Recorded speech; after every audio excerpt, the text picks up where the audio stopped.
Reading from a treatise on Christian perfection by Saint Gregory of Nyssa, Bishop. The life of the Christian has three distinguishing aspects: deeds, words, and thought.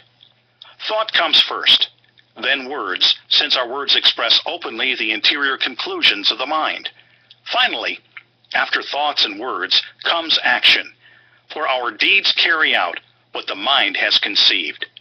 So when one of these results in our acting or speaking or thinking, we must make sure that all our thoughts, words, and deeds are controlled by the divine ideal, the revelation of Christ. For then our thoughts, words, and deeds will not fall short of the nobility of their implications. What then must we do, we who have been found worthy of the name of Christ? Each of us must examine his thoughts, words, and deeds to see whether they are directed toward Christ or turned away from him. This examination is carried out in various ways. Our deeds or our thoughts or our words are not in harmony with Christ if they issue from passion.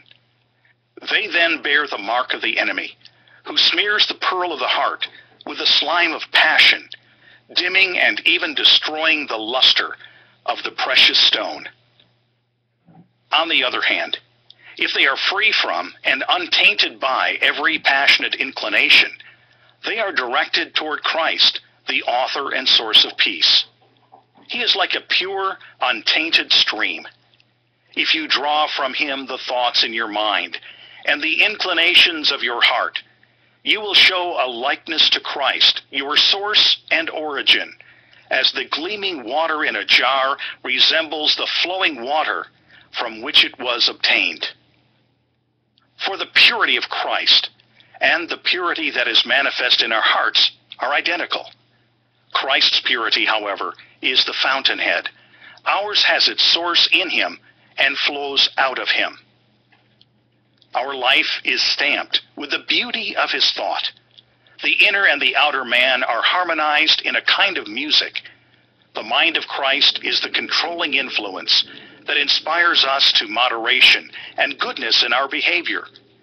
As I see it, Christian perfection consists in this: sharing the titles which express the meaning of Christ's name.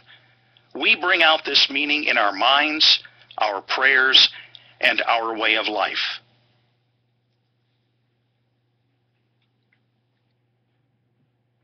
Whatever you do in word and deed, do all in the name of the Lord Jesus.